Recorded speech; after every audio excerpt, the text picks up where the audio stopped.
Top 10 biggest lies Queen Elizabeth made to protect her title. Number 10, the gagging order. Queen Elizabeth's former dresser, Angela Kelly, has been presented with a new grace and favor home in the north of England after she was forced out of her Windsor Digs-On agreement that she won't reveal any more royal secrets. A source told the Mail that the agreement was essentially a gagging order, preventing Kelly from using the words king and palace for commercial purposes. Kelly was expected to write a third book about her royal role, but the Mail says the agreement may be imping on, if not outright torpedo that. Charles, the paper says, wants to both honor his late mother's wishes by providing Kelly with a home while stopping the leak of any more royal dish. It looks like Queen Elizabeth's former dresser, Angela, has landed herself in a bit of a pickle. After being ousted from her cozy digs at Windsor Castle, she was presented with a new home up north on the condition that she keeps her mouth shut about all things royal. Poor Angela, I can only imagine how tempting it must be to spill some juicy royal secrets about the family, but hey, at least she's got a new place to call home. And let's not forget about the added bonus of having one less mouth to feed at Windsor Castle. Rumor has it that this agreement is essentially a gagging order, preventing her from using words like king and palace for her own financial gain. So I guess we won't be seeing a third book anytime soon. Number 9, distant mother. Being a queen of England while also being a mom had to have been a tough road to travel, and it's highly likely Queen Elizabeth did her best. But as they say, the proof is in the pudding, and for Elizabeth's children, it seems that pudding was a bit stale. Let's start with King Charles. He famously described his relationship with his mother as being distant, which is British for we barely know each other. Ouch. And to make matters worse, according to sources close to the Queen, she preferred her husband, Prince Philip, over their children. Talk about playing favorites. But it's not just King Charles who felt the chill from his mother. Her daughter, Princess Anne, has said that growing up with the Queen as a mom was a bit of a challenge, and we all know British people are masters at using understatement to describe their true feelings. Even the Queen's youngest son, Prince Edward, has admitted that his mother wasn't exactly the warm and fuzzy type of parent. In an interview, he said, "My parents were far more dedicated to their work than they were to me." Ouch again. So what's a distant mom like? Well, for one thing, it means missing out on important milestones in your children's lives. The Queen famously didn't attend any of her children's births. Instead, she sent someone else to represent her. Talk about being busy. And as for quality time with the kids, it seems that it wasn't high on the Queen's priority list either. In fact, King Charles once said he could count on one hand the number of times he and his mother had a one-on-one conversation. That's not exactly the recipe for a close relationship. Number 8, Princess Diana. The top secret revealed by Diana back in '95 when the princess agreed to sit down with BBC's Martin Bashir for an exclusive interview. In the interview, Diana opened up about her marriage to Charles and her experiences with the royal family, and admitted she also had an affair during her marriage.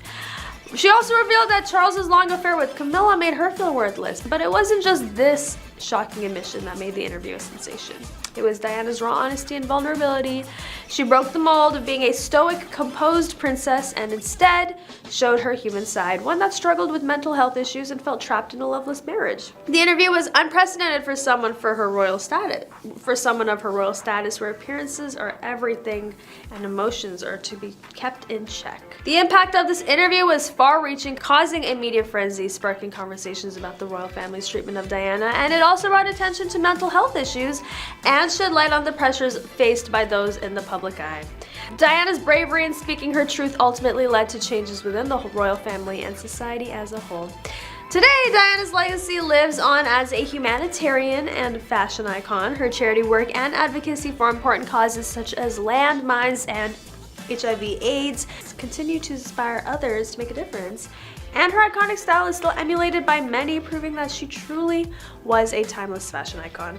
Number 7, preventing Meghan from visiting the Queen. New details about the drama surrounding who was ultimately with the late Queen for her final hours, and why Meghan Markle's rift with the family meant Kate Middleton had to stay home. According to the Daily Telegraph, Kate reluctantly stayed back as William raced to Balmoral amid news the monarch's health was failing, traveling on a private jet with his uncles Andrew and Edward, along with Edward's wife Sophie. Did Kate really have to stay back? Or was she just avoiding another round of royal drama? We'll never know for sure, but it definitely is not a bad idea. After all, who wants to be stuck in a castle with their sister-in-law when tensions are high?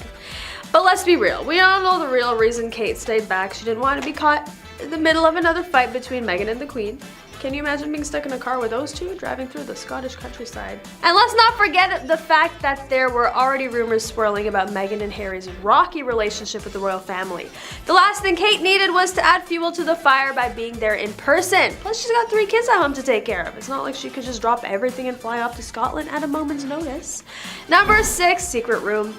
All historic buildings have their secrets, and Westminster Abbey is no exception. Dating back to 1245, when King Harry III selected it as his burial site, the Abbey has spaces that the royals occupy, but that remains unknown to the masses. One of these has recently been revealed to a select few. There's a hidden room located in the Parliament's Speaker's quarters, which the monarch traditionally sleeps in on the night before their coronation in Westminster. But why is it a secret room? Is it because it holds royal treasures or forbidden knowledge?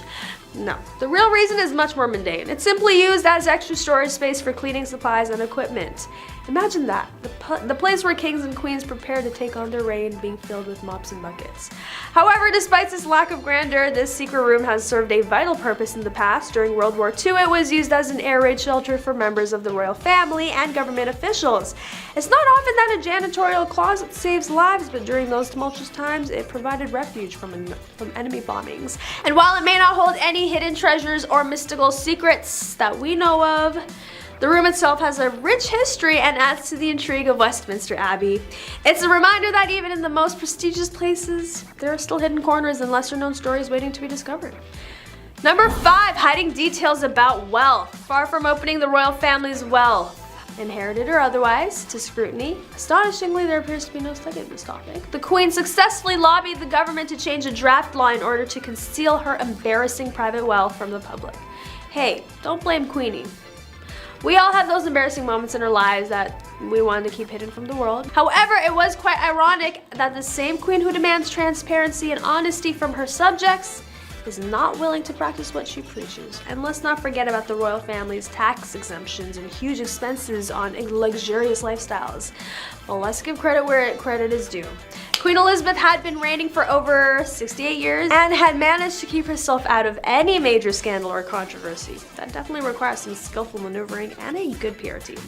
All jokes aside, the issue of transparency in the royal family is not something to be taken lightly. As citizens, we do have the right to know how our taxes are being spent and if there are any conflicts of interest within the monarchy. Number 4, affairs. The late Princess Diana and King Charles had a pretty rocky relationship, and it was never hard to see the lack of chemistry and affection in the couple, sadly enough.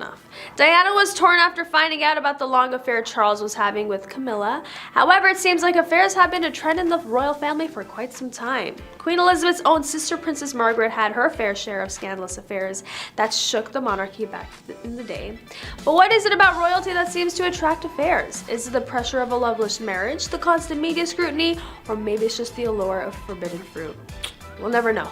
Number 3, Charles's relationship problems. We all know the relationship between Diana and Charles was no secret, so when the news about them breaking up finally went public, many people became interested in them as individuals and as a failed marriage.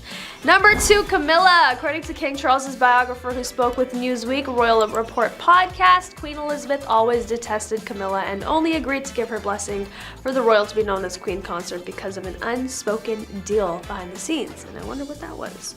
Camilla, who is now Queen Camilla, first met Charles in the 70s, and the two were in and out of relationships ever since. Charles admitted to adultery when his marriage became irrevocably broken down in 1981. And finally, number 1, tax fraud. The family has been exposed numerous times and have been dealing with a number of issues, one of which is tax fraud. The late Queen was once exposed for concealing her embarrassing wealth from the public, which may or may not come as a surprise. It was alleged that Queen Elizabeth's private attorney pressed ministers to modify proposed legislation to prevent the public from learning about her shareholdings. Even though the Queen's actual holdings were never made public, we can only assume they were in the hundreds of millions of pounds range. That is all for today. Thanks for watching. Don't forget to like, comment, and subscribe for more juicy royal news, and I'll catch you next time on The Rich Life.